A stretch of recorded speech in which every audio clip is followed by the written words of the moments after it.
नमस्कार, मेरा नाम है नितेश और आज मैं आपको भारतीय संसद के अंदर जो भी अलग अलग प्रकार के प्रस्ताव होते हैं, जैसे कि ध्यानाकर्षण प्रस्ताव, विशेषाधिकार प्रस्ताव, स्थगन प्रस्ताव, निंदा प्रस्ताव, धन्यवाद प्रस्ताव, अलग इत्यादि जो भी अलग अलग प्रस्ताव हैं, इनके बारे में बताऊंगा। तो आइए देखते हैं कि ये प्रस्ताव क्या क्या होते हैं। तो सबसे पहले हम बात कर रहे हैं विशेषाधिकार प्रस्ताव की। यह किसी सदस्य द्वारा तब प्रस्तुत किया जाता है जब उसे लगता है कि किसी मंत्री ने किसी मामले के तथ्यों को रोककर या गलत या विकृत तथ्य देकर सदन या उसके एक या अधिक सदस्यों के विशेषाधिकार का उल्लंघन किया है। तो इसमें क्या होता है कि कोई भी अगर संसद में जो कोई भी सदस्य है, उसको अगर लगता है कि किसी मंत्री ने क्या किया, मामले जो भी मामला चल रहा है उसके बारे में कुछ तथ्यों को ना बताया हो या गलत तथ्य बता दिए हों या फिर कुछ देर के लिए उस जो फैक्ट्स हैं उनको रोका के रखा हो, तो इस विशेषाधिकार प्रस्ताव को लाया जाता है। इसका उद्देश्य क्या होता है? संबंधित मंत्री की निंदा करना। मतलब जो भी मंत्री जो है वो आंसर कर रहा है, उसका निंदा करने के लिए इस प्रस्ताव का लाया जाता है। तो इसे राज्यसभा के साथ साथ लोकसभा में भी प्रस्तुत किया जा सकता है। तो जो विशेषाधिकार प्रस्ताव है उसको लोकसभा और राज्यसभा इन दोनों जगहों पर लाया जा सकता है। दूसरा प्रस्ताव है निंदा प्रस्ताव। लोकसभा में इसे स्वीकार करने का कारण बताना अनिवार्य होता है। तो लोकसभा में क्या होता है कि निंदा प्रस्ताव को क्यों लाया गया है, इसको क्यों स्वीकार किया गया, इसका भी कारण बताना जरूरी होता है। इसे एक मंत्री या मंत्रियों के समूह या पूरी मंत्रिपरिषद के खिलाफ प्रस्तुत किया जा सकता है। इसको क्या है, किसी एक मंत्री या कई मंत्रियों के समूह पर या फिर पूरी मंत्रिपरिषद के खिलाफ इसको प्रस्तुत किया जा सकता है। इसे विशिष्ट नीतियों और कार्यों के लिए मंत्रिपरिषद की निंदा करने हेतु स्थानांतरित किया गया है। इसमें क्या है, कोई जो विशेष नीतियां हैं उस और जो या फिर कार्य हैं उसके लिए किसी भी मंत्रिपरिषद की निंदा करने के लिए इसका इस्तेमाल होता है। इसे केवल लोकसभा में ही पेश किया जा सकता है। तो ये जो निंदा प्रस्ताव है इसको सिर्फ हम लोकसभा में ही पेश कर सकते हैं। ध्यानाकर्षण प्रस्ताव। यह संसद के एक सदस्य द्वारा तत्काल सार्वजनिक महत्व के मामले पर एक मंत्री का ध्यान आकर्षित करने और उस मामले पर एक आधिकारिक बयान मांगने के लिए प्रस्तुत किया जाता है। तो इसमें क्या होता है कि संसद में कोई भी अगर एक सदस्य है उसके द्वारा इसको लाया जा सकता है। तो किस काम के लिए इसको लाते हैं? कोई तत्काल में जो सार्वजनिक महत्व का मामला है, कोई स्पेशल मामला जो कि बहुत ज़्यादा सार्वजनिक महत्व में हो, जैसे पानी की समस्या हो गई, किसी जगह पे तुरंत हमें सूखा पड़ रहा है, पानी की ज़रूरत है, तो इस तरह के जो मामले हैं वहाँ पे ध्यान लाने के लिए ये ध्यानाकर्षण प्रस्ताव को लाया जाता है। इसे राज्यसभा के साथ साथ लोकसभा में भी प्रस्तुत किया जा सकता है। तो इसको लोकसभा और राज्यसभा दोनों जगह पे प्रस्तुत किया जा सकता है। तो इसको अगर इस प्रस्ताव को अगर पेश करना होता है तो जो पीठासीन अधिकारी होता है उसको पहले बताना पड़ता है, उसके बाद उससे अनुमति लेकर के इस प्रस्ताव को सबके सामने रखा जाता है। स्थगन प्रस्ताव। इसमें क्या है कि लोकसभा में हाल ही में किसी अविलंबनीय लोक महत्व को परिभाषित मामले की ओर से सदन का ध्यान आकर्षित करने के लिए प्रस्तुत किया जाता है। तो ऐसा कोई भी मामला हो जो कि काफ़ी समय से,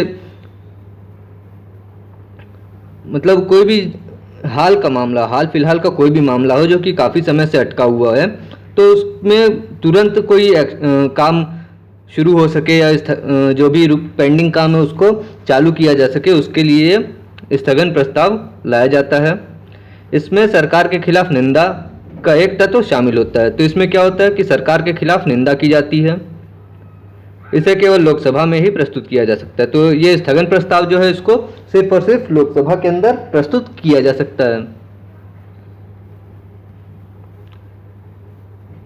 इसे एक असाधारण उपकरण के रूप में माना जाता है क्योंकि यह सदन के सामान्य कार्य को बाधित करता है।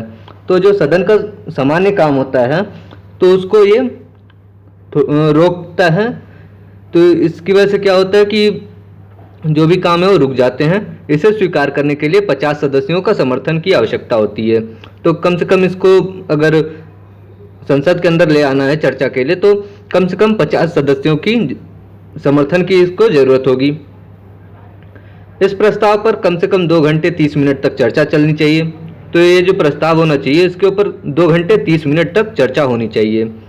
स्थगन प्रस्ताव की निम्नलिखित सीमाएं भी होती हैं, तो कुछ सीमा के अंदर रह के इसका प्रयोग होता है।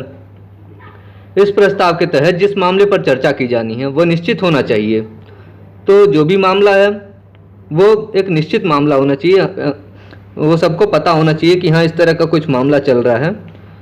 किसी स्थगन प्रस्ताव को तब तक स्वीकृत नहीं किया जा सकता जब तक उसके तथ्य निश्चित नहीं होते। जो भी उसके फैक्ट हैं वो अगर निश्चित नहीं है, फिक्स नहीं है, तो उस पर क्या होता है, स्थगन प्रस्ताव नहीं लाया जा सकता। स्थगन प्रस्ताव के तहत किसी ऐसे मामले पर चर्चा नहीं की जा सकती जो सदन में पहले से चला आ रहा हो, अर्थात वह मामला अविलंबित होना अनिवार्य है।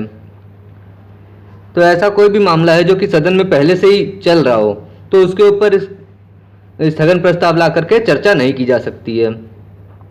वह मामला लोक महत्व का हो, तो जो भी मामला हो वो लोक महत्व का ही हो, मतलब समाज के कल्याण हेतु हो और इतना महत्वपूर्ण होना चाहिए कि उसके लिए सदन की आम कार्यवाही रोकी जा सके। तो उसकी जो महत्वपूर्णता होगी वो इतनी होनी चाहिए कि सदन का जो भी आम कार्यवाही चल रही है उसको रोक सकें। इसका संबंध हाल ही में घटी किसी विशेष घटना से होना चाहिए। तो इसका जो कुछ भी संबंध हो हाल फिलहाल के किसी विशेष घटना से होना चाहिए। विषय का संबंध विशेष अधिकार के मामले से नहीं होना चाहिए और इसके तहत न्यायालय में विचाराधीन किसी मामले पर चर्चा नहीं की जा सकती।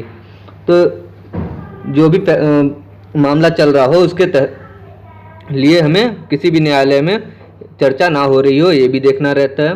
मामला ऐसा होना चाहिए जिसके लिए प्रत्यक्ष अथवा अप्रत्यक्ष रूप से भारत सरकार जिम्मेदार हो। तो मामला जो हो ऐसा हो कि उसके लिए गवर्नमेंट जो है प्रत्यक्ष रूप से भी जिम्मेदार हो या फिर अप्रत्यक्ष रूप से सीधे सीधे जो जिम्मेदारी आए वो भारत सरकार के ऊपर आए। अनियत दिवस प्रस्ताव, यह एक ऐसा प्रस्ताव है जिसे अध्यक्ष ने स्वीकार कर लिया है लेकिन इस पर चर्चा के लिए कोई तारीख तय नहीं की गई है। तो जो लोकसभा का अध्यक्ष है वो इस तरह का कोई भी मतलब प्रस्ताव को स्वीकार तो कर लिया लेकिन उस पर चर्चा किस दिन होनी है ये तय नहीं हुआ है। तो उसके लिए अनियत दिवस प्रस्ताव लाया जाता है जिससे सीधे सीधे किसी भी समय उस काम को किया जा सके, उसके लिए कोई फिक्स डेट नहीं रहेगी। इसे राज्यसभा के साथ साथ लोकसभा में भी प्रस्तुत किया जा सकता है, मतलब दोनों हाउसेज में संसद के इसको लाया जा सकता है। अविश्वास प्रस्ताव, भारतीय संविधान के अनुच्छेद 75 में कहा गया है कि केंद्रीय मंत्रिपरिषद लोकसभा के प्रति जवाबदेह है। तो जो केंद्र की मंत्रिपरिषद होगी वो लोकसभा के प्रति जिम्मेदार होगी, जवाबदेह होगी, अर्थात इस सदन में बहुमत हासिल होने पर ही मंत्रिपरिषद बनी है। अगर मंत्रिपरिषद को बने रहना है तो उसको क्या करना होगा, बहुमत हासिल करके रखना होगा सदन में। इसके खिलाफ लोकसभा में अविश्वास प्रस्ताव पारित होने पर मंत्रिपरिषद को इस्तीफा देना होता है। अगर किसी भी लोकसभा के अंदर अविश्वास प्रस्ताव पारित हो जाता है तो मंत्रिपरिषद को इस्तीफा देना होता है। प्रस्ताव को स्वीकार करने के लिए 50 सदस्यों की समर्थन की आवश्यकता होती है। अगर इस प्रकार के प्रस्ताव को ले आना है तो कम से कम 50 जो सदस्य हैं उनका भी समर्थन चाहिए। इसमें बिना 50 सदस्यों के समर्थन के इसका अविश्वास प्रस्ताव नहीं लाया जा सकता। इसे केवल लोकसभा में ही प्रस्तुत किया जा सकता है। तो जो अविश्वास प्रस्ताव है सिर्फ लोकसभा में ही प्रस्तुत होता है। धन्यवाद प्रस्ताव, प्रत्येक आम चुनाव के पहले सत्र और प्रत्येक वित्तीय वर्ष के पहले सत्र को राष्ट्रपति द्वारा संबोधित किया जाता है। तो जो भी चुनाव होता है उसके बाद का जो पहला सत्र होता है और जो भी प्रत्येक वित्तीय वर्ष के पहले सत्र को राष्ट्रपति के द्वारा ही संबोधित किया जाता है, मतलब उसमें राष्ट्रपति सबको बुलाता है। राष्ट्रपति के इस अभिभाषण पर संसद के दोनों सदनों में धन्यवाद प्रस्ताव पर चर्चा होती है। तो जो पहला सत्र है जिसमें राष्ट्रपति सबको बुलाएगा, उसमें पीठासीन अधिकारी तरह किसी को नियुक्त करेगा, तदर्थ अधिकारी रहता है वो। और उसी दिन जो होता है दूसरे जो परमानेंट अध्यक्ष रहेगा उसका भी चुनाव होता है। तो इसके लिए उस दिन धन्यवाद प्रस्ताव लाया जाता है। धन्यवाद प्रस्ताव को सदन में पारित किया जाना चाहिए, अन्यथा यह सरकार की हार के समान है। अगर धन्यवाद प्रस्ताव सदन में पारित नहीं होता है तो ये सरकार को हारा हुआ माना जा सकता है। कटौती प्रस्ताव क्या है? कटौती प्रस्ताव लोकसभा के सदस्यों में निहित एक विशेष शक्ति है जो अनुदान की मांग के हिस्से के रूप में वित्त विधेयक में सरकार द्वारा विशिष्ट आवंटन के लिए चर्चा की जा रही मांग का विरोध करती है।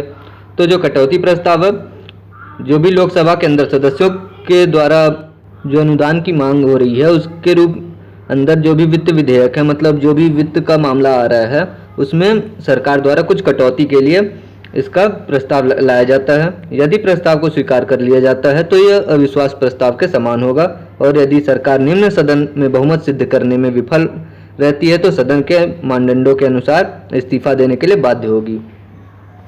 तो अगर इस तरह का जो कटौती प्रस्ताव है इसको स्वीकार कर लिया गया तो प्रस्ताव अविश्वास प्रस्ताव के जैसा ही ये भी काम करेगा।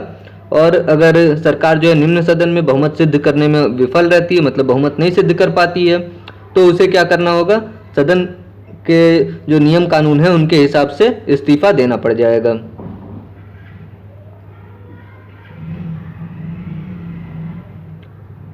निम्नलिखित में से किसी भी तरीके से मांग की मात्रा को कम करने के लिए एक प्रस्ताव प्रस्तुत किया जा सकता है। तो एक होता है नीति कटौती प्रस्ताव। इससे इस तरह से प्रस्तुत किया जाता है कि मांग की राशि घटाकर 1 रुपये कर दी जाए। अगर मान के चलिए मांग की जो राशि है 100 करोड़ है, तो उसको नीति कटौती प्रस्ताव जब लाते हैं तो उसमें उसको 100 करोड़ की जगह 1 रुपये दिया जाता है। इसमें जो नीति कटौती है उसमें जैसे अगर कोई भी नीति है उसके ऊपर वोटिंग कराई गई और वो नीति सबको गलत लगती है, तो वहाँ पे क्या होगा कि अनुदान के रूप में सिर्फ 1 रुपये देके इस प्रस्ताव को पारित कहा जाता है। जैसे कि मतलब पूरा पेमेंट मिलेगा नहीं तो काम होगा नहीं, इस तरह से सिर्फ 1 रुपये देकर इस प्रस्ताव को हटा दिया जाता है। अर्थव्यवस्था में कटौती का प्रस्ताव इस तरह पेश किया जाता है कि मांग की एक निर्दिष्ट राशि से कम हो जाए।